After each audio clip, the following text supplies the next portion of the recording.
Assalamualaikum warahmatullahi wabarakatuh.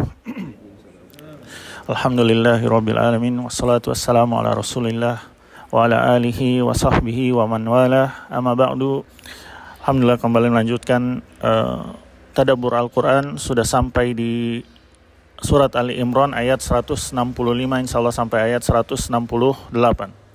Allah berfirman, "Walamma asabakum musibah, ya, qad asabatum mislaiha kultum anna hadza qul huwa min indi anfusikum." Ya, ini ketika kekalahan menimpa kaum muslimin di paruh kedua perang Uhud.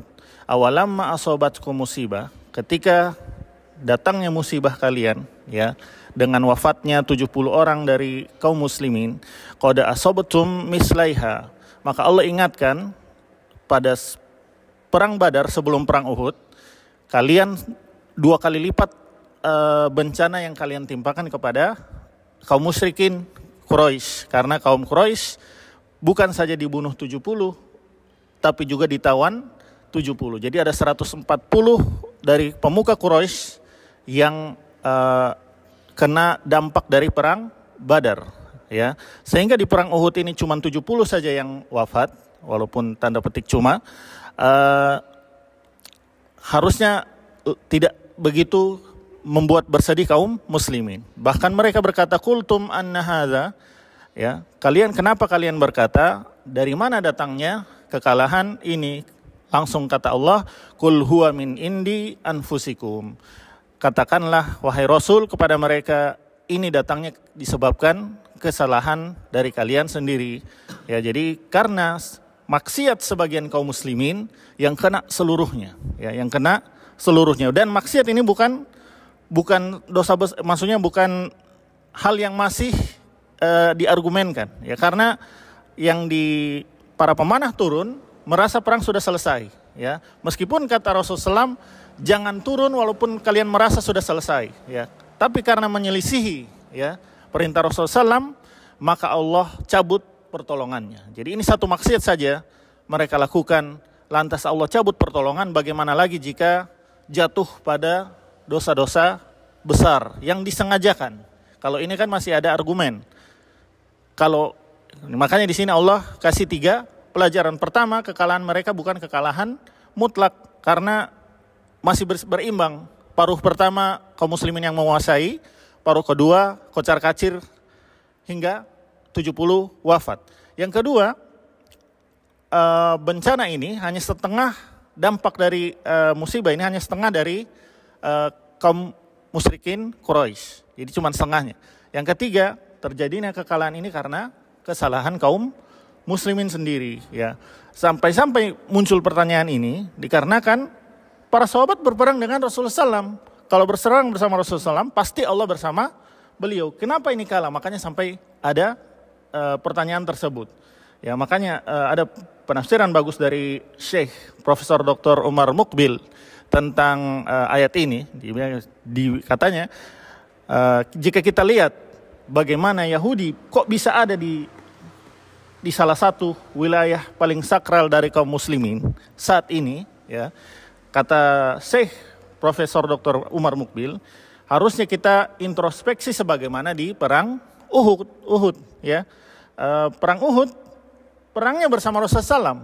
Para sahabat yang keimanannya tidak diragukan, perangnya bersama Rasulullah SAW sendiri, ternyata bisa tidak menang mutlak, ya, tidak menang mutlak. Kenapa sampai bisa kalah sekarang Baitul Maqdis di tangan Yahudi?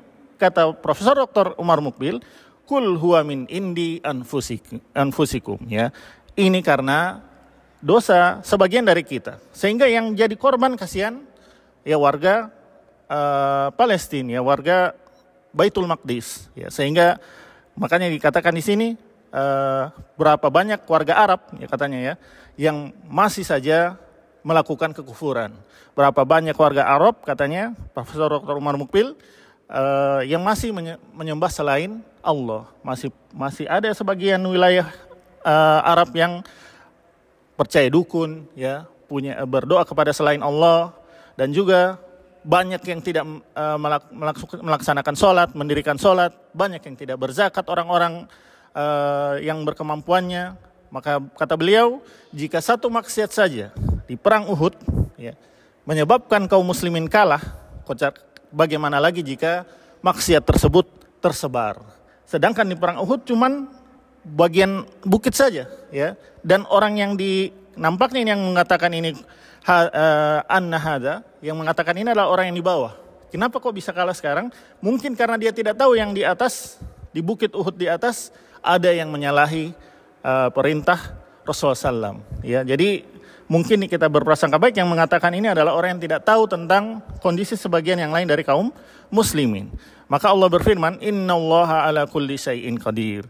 Sesungguhnya Allah Maha Kuasa atas segala sesuatu. Allah ingatkan, kalaupun kaum muslimin kalah, ya, kalaupun kaum muslimin tertimpa musibah, bukan berarti Allah lemah. Ya, di sini Innallaha ala kulli syai'in qadir. Sesungguhnya Allah Maha Kuasa atas segala sesuatu. Ya, jadi bukan berarti Allah hilang kemahakuasaannya. Bukankah Allah mampu sekejap saja seluruh musuh Rasulullah SAW langsung wafat di saat itu juga, saat detik itu juga langsung wafat seluruh musuh-musuh Rasulullah SAW. Tapi tidak langsung Allah wafatkan karena Allah juga punya takdir. Ya, makanya di setelah ayat selanjutnya, ma asobakum yaumal taqal jam'ani fa biiznillah.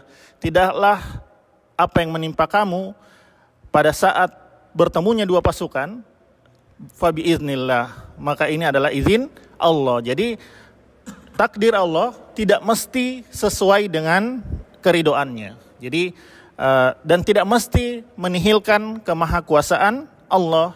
Apa-apa yang Allah takdirkan tidak mesti berkesesuaian dengan apa-apa yang Dia ridhoi, sebagaimana Allah mentakdirkan diciptakannya iblis, sebagaimana Allah juga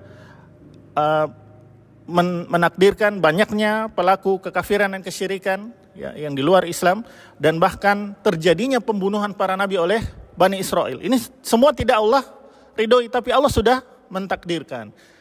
Tapi ini juga bukan berarti karena Allah lemah, hanya saja untuk dijadikan bahan pelajaran bagi kaum muslimin agar mereka mengambil pelajaran. Dan juga pelajaran setelahnya Allah berfirman, waliya'lamal mu'minina waliya'lamal ladzina nafaqu.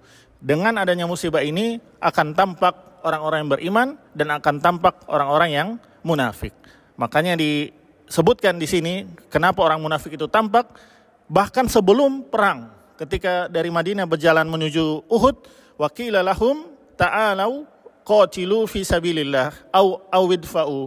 Maka kaum muslimin di tengah perjalanan, Abdullah bin Ubay memutuskan untuk pulang. Tiba-tiba semua pasukan, semua pengikutnya dan dia pulang di tengah jalan.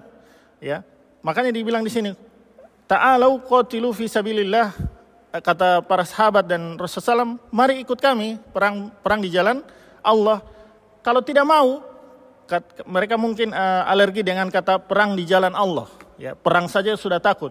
Ya sudah, awid fa'u, kalian ikut kami cuman membela diri, membela negeri dari musuh dari luar, membela keluarga kalian, membela diri kalian dari musuh dari luar. Labelnya bukan perang di jalan Allah. Tetap saja kata mereka, qalu lau na'lamu qitalan lattaba'nakum, ya. Berargumen Abdullah bin Ubay, ya. Kalau kami tahu bakalan ada perang, kami ikut kalian. Argumennya, kayaknya ini tidak ada perang, ini tidak kelihatan ini kaum musyrikin kafir Quraisy tidak ada di sini. Harusnya mereka sudah mengepung kita sekarang, tapi tidak ada. Karena mereka pakai argumen ini, berarti tidak ada perang, berarti kita boleh pulang ke Madinah. Ya, maka kata Allah, ya, hum lil kufri yauma idzin aqrabu minhum lil iman. Pada saat itu juga mereka lebih dekat kepada kekafiran daripada keimanan. Yaquluna bi afwahihim ma laisa fi qulubihim. Apa yang mereka ucapkan dengan lisan mereka tidak mencerminkan apa yang ada di dalam hati mereka. Karena ketika mereka berkata, ya, lau na'lamu qitalan lattaba'nakum, kalau kami tahu ada perang kami ikut kalian. Sebenarnya tidak.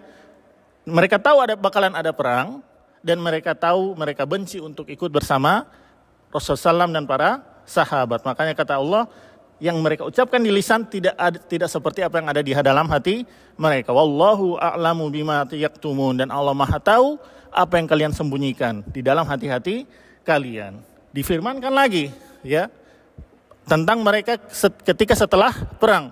Alladzina qalu li ikhwanihim wa qa'adu law ata'una ma qutilu, ya. Setelah pulang dari perang Uhud, maka mereka melihat saudara-saudara mereka, sebagian saudara-saudara mereka terbunuh di perang Uhud.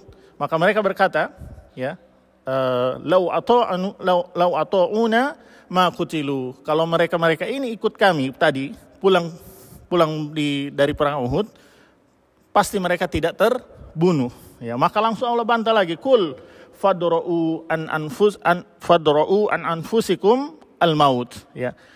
Maka tolaklah kematian in kuntum shodiqin, jika kalian benar. Karena di sini banyak bantahan tentang ucapan mereka itu. Yang pertama, wafatnya orang yang ikut perang tidak semuanya wafat, ya. Kan kata mereka kalau ikut perang sudah pasti mati, ya. Mereka yang pulang sudah pasti hidup. Allah bantah, ya. Yang perang yang meninggal cuman 70. Berarti yang pulangnya lebih banyak daripada yang wafatnya. Yang kedua, kalaupun mereka pulang ke rumah, tidak berarti itu bisa selamat dari malakul maut, tidak berarti selamat dari malaikat maut. Pasti ada kemungkinan mereka wafat juga. Jadi makanya kata Allah, kalau kalian benar-benar yakin dengan tidak ikut berperang pasti hidup, maka orang-orang yang Allah sudah takdirkan ajalnya, coba tolak itu malaikat. Coba tolak itu malaikat maut yang hendak mencabut nyawa kalian. Tidak bisa, berarti batil. Berarti batil ungkapan mereka ini. Yang pertama, tidak semua yang ikut perang wafat. Yang kedua, yang tidak ikut perang juga tidak berarti tetap hidup, ya. Makanya kata kalau kematian nanti datang kepada kalian pada saat kalian tidak berperang, dan biasanya kebanyakan mereka wafat di luar perang, tolaklah kematian itu jika kalian benar. Ternyata tidak bisa. Maka berdasarkan logikanya, harusnya yang tidak ikut perang sudah pasti selamat dari maut, ternyata tidak. Demikian, semoga bermanfaat. Wassallallahu ala nabiyina Muhammadin wa ala alihi wa sahbihi wasallam. Subhanakallahumma bihamdik, asyhadu an la ilaha illa anta astaghfiruka wa atubu ilaik. Wassalamualaikum warahmatullahi wabarakatuh.